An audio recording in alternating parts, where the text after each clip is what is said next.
Imagine fighting an empire at the height of its power, not once, but 3 times. Imagine holding out on a mountain fortress for years while the world burns below you. This is the story of the Jewish-Roman Wars.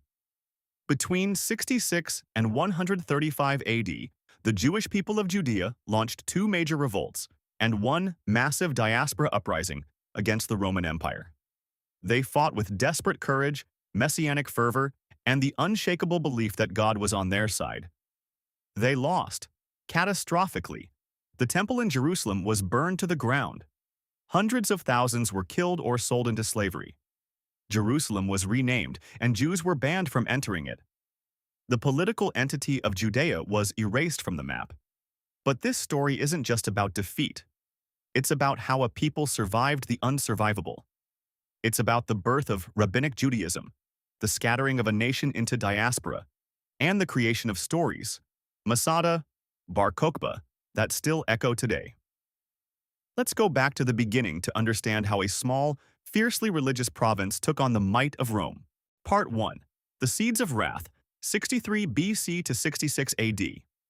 Our story begins nearly 130 years earlier, in 63 BC. The Roman general Pompey the Great was invited into Judea to settle a civil war between 2 rival Jewish brothers fighting for the throne. Pompey, with his legions, did settle it. He marched on Jerusalem, besieged it, and after 3 months, he entered the Holy of Holies in the Temple of Jerusalem. For the Jewish people, this was an act of profound desecration, a space reserved only for the high priest on the holiest day of the year. The message was clear. A new, uninvited power was now in charge. Rome didn't rule directly at first. They installed a series of client kings, the most famous of whom was Herod, later known as the Great. An Idumean by birth, Herod was a brilliant, paranoid, and brutally effective ruler who kept his kingdom peaceful by keeping his people down. He was a master builder, constructing the fortress of Masada, the port city of Caesarea, and expanding the Second Temple into a wonder of the ancient world. But he was also a Roman puppet, deeply resented by his Jewish subjects for his heavy taxation and his foreign ways. When Herod died in 4 BC, his kingdom was divided among his feuding sons. It was a mess, and Rome, tired of the instability, decided to take direct control. In the year 6 AD, Judea officially became a Roman province, governed by officials called prefects, and later, procurators. They were answerable directly to the emperor. And with them came 2 things the Jewish people could not stomach: a census and a tax. A census, for the purpose of taxation, was seen as a sign of slavery. To pay tribute to a pagan emperor was an affront to the kingship of God. This was a powder keg. A rebel named Judas of Galilee led an uprising right away, creating what the historian Josephus called the 4th philosophy of Judaism, which held that God alone was the true king and that submission to Rome was an act of blasphemy. Over the next 60 years, Roman governors, some incompetent, some outright cruel, fanned the flames. Pontius Pilate provoked unrest by bringing military standards bearing the emperor's image into Jerusalem and using temple funds to build an aqueduct. The tensions exploded under the mad Emperor Caligula. In 40 AD, he declared himself a living god and ordered his statue placed in every temple across the empire, including the temple in Jerusalem. For the Jews, this was the ultimate horror. They prepared for an armed revolt. Thousands protested. The Roman governor of Syria, fearing a massive war, delayed the order, risking his own life. Only Caligula's assassination in 41 AD by his own guards averted a full-scale war, but the damage was done. The message was burned into the Jewish psyche. Rome was not just an occupier, but an existential threat to their covenant with God. The stage was set for a final, cataclysmic confrontation. Part 2. The Great Revolt. The First War, 66 to 73 AD. The spark that ignited the fire came in the year 66 AD in the cosmopolitan city of Caesarea. Tensions between the large Greek and Jewish populations were a constant source of friction. One day, a Greek merchant performed a sacrifice of birds at the entrance of a local synagogue, a deliberate and profound act of desecration. The Roman governor, Gessius Florus, a man the historian Tacitus described as unfit for office and indulging in every kind of robbery and violence, did nothing. When Jews protested, Florus arrested them. When they mocked him by passing a hat to collect money for him, as if he were a beggar, he flew into a rage. He sent troops into Jerusalem, plundering the city and crucifying many, including Roman citizens of Jewish origin. The final straw came when Florus seized a massive sum of silver from the temple treasury, claiming it was for the emperor. This was a sacred space. It was too much. The son of the high priest, a man named Eleazar ben Hananiah, who was the temple captain, made a radical and revolutionary decision. He ordered an end to the daily sacrifices offered on behalf of the Roman emperor. This was a direct act of rebellion, a declaration that the Jews no longer accepted Roman rule. The revolt had begun. Rebel forces quickly overran the small Roman garrison in Jerusalem. The pro-Roman king, Agrippa II, and his sister Berenice fled the city. For a brief, heady moment, Jerusalem was free. In Rome, the news was met with disbelief and fury. The governor of Syria, Cestius Gallus, marched south with the mighty 12th Legion, the Legio Tuoni Fulminata, and thousands of auxiliary troops, expecting a quick and brutal punishment. But he was overconfident and his tactics were clumsy. As he retreated from the outskirts of Jerusalem for reasons still debated, his army was ambushed in the narrow pass of Beth Horon. It was the same place where, centuries before, the Maccabees had defeated another empire. History repeated itself. The Jewish rebels, fighting with a desperate courage, massacred nearly 6,000 Roman soldiers. They even captured the legion's golden eagle standard, the Aquila, a humiliation the Roman military machine had not suffered in generations. It was a stunning victory. The revolt was now a full-blown war. Emperor Nero, shocked by the scale of the disaster, knew he needed a real soldier. He turned to his best general, a grizzled, tough, and experienced commander named Titus Flavius Vespasianus. The troops called him the mule driver for his stubborn reliability. Vespasian was given 4 legions, some 60,000 men, and his son Titus was appointed his second in command. Vespasian was a master of methodical warfare. He knew a direct assault on the heavily fortified Jerusalem would be suicide. Instead, he decided to isolate the city, to strangle it. He landed in the north and began a brutal, systematic campaign to crush all resistance in the Galilean countryside, city by city, fortress by fortress. One of the key Jewish commanders in Galilee was a young aristocratic priest named Yosef ben Matityahu. For 47 days, he led the desperate defense of the city of Jotapata against Vespasian's onslaught. But when the city finally fell, Yosef, along with a small group of survivors, hid in a cave. According to his own story, they drew lots to kill each other rather than surrender. But when it was down to 2 men, Yosef convinced his companion they should surrender. He walked out of the cave and gave himself up to Vespasian. In a moment of prophecy or brilliant flattery, he told the Roman general that he would one day be emperor. Vespasian, initially furious, spared his life. This man, Yosef ben Matityahu, would later take his patron's family name and become the historian Flavius Josephus. He is our primary source for this entire war, a man who lived its tragedy on both sides. By the year 68, Galilee had been crushed. Refugees and rebel fighters, including the zealot leader John of Gishala and the peasant warrior Simon Bar Giora, flooded into Jerusalem, which was now packed with people for the Passover festival. But instead of uniting against the common enemy, the city imploded in a bloody civil war. 3 main factions fought for control of the temple and the city. The moderate leaders who had initially led the revolt, men like Ananus ben Ananus, were killed by the more extreme zealots. The streets ran with Jewish blood spilled by Jewish hands. The granaries, stockpiled with years of food, were deliberately set on fire by zealots who wanted to force everyone to fight to the death, with no option of surrender. It was a catastrophic act of self-destruction. As Josephus, watching from the Roman camp, would later write, he believed it was God who had condemned the city to destruction for its sins. Then, in the summer of 68, news arrived that would change the course of the war. Emperor Nero had committed suicide. The Roman Empire was thrown into chaos. Vespasian, waiting for orders, halted his campaign.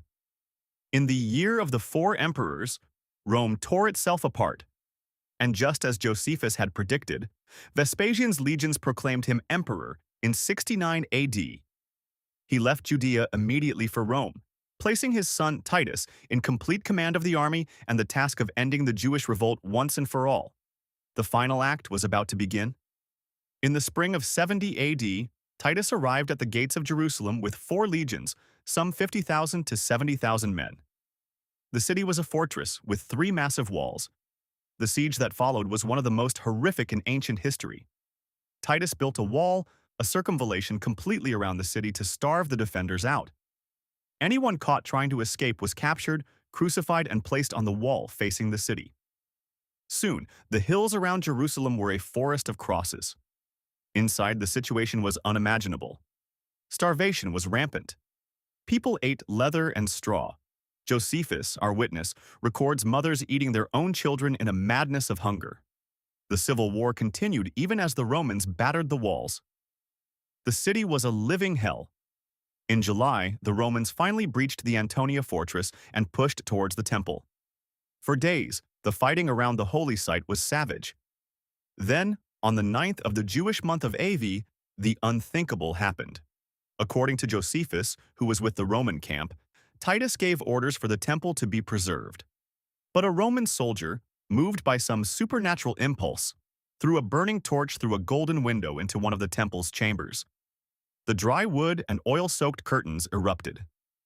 Titus tried to stop it, but it was too late. The Second Temple, the heart and soul of the Jewish people for nearly 600 years, was consumed by fire and reduced to rubble. With the temple gone, the city's resistance crumbled. The legions poured in, slaughtering and burning. The lower city was razed.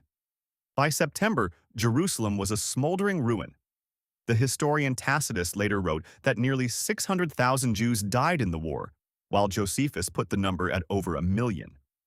Almost 100,000 survivors were taken as slaves, forced to toil in the mines of Egypt, or to be paraded in the spectacles that would celebrate the Roman victory across the empire. In Rome, Vespasian and Titus celebrated a magnificent triumph. The spoils of the temple, the golden menorah, the table of the shewbread, the silver trumpets, were carried through the streets. This scene is still carved into the Arch of Titus, which stands in Rome to this day, a permanent monument to a destroyed nation. Coins were minted across the empire bearing the words Judaea capta, Judea is captured, depicting a weeping woman sitting beneath a palm tree. The message was clear. Jewish independence was dead. But the war was not quite over. A small group of rebels, a fanatical sect known as the Sicarii, had held out in the desert fortress of Masada. Built by Herod the Great on a towering rock plateau overlooking the Dead Sea, it seemed impregnable. For 3 years, nearly 1,000 men, women, and children lived atop this mountain, watching the Roman world burn below them. Finally, in 73 or 74 AD, the Roman governor Flavius Silva marched on Masada with the 10th Legion. His engineers built a massive earthen ramp, a staggering feat of military engineering that still stands today, and moved a battering ram up to breach the fortress wall. The night before the Romans were to break through, the Sicarii leader, Eleazar ben Yair, gathered his people. He gave a powerful, chilling speech. He argued that it was better to die free than to live in slavery. They would not give the Romans the satisfaction of conquering them. The men killed their own wives and children. Then they drew lots to choose 10 men to kill the rest. Lots were drawn again to choose 1 man to kill the other 9, and finally, to set the palace ablaze and fall on his own sword. When the Romans burst through the wall the next morning, they were met by a horrifying silence. 960 bodies lay before them. Only 2 women and 5 children, who had hidden in a cistern, survived to tell the tale. The Great Revolt was over. Part 3. Between the storms and the diaspora revolt, 73 to 117 AD. The destruction was absolute. The temple was gone. Jerusalem was a wasteland. The Jewish population of Judea was decimated. The Romans imposed a new tax, the fiscus judaicus, a humiliating levy that required all Jews to pay the same tax they once paid to their own temple, now redirected to the temple of Jupiter in Rome.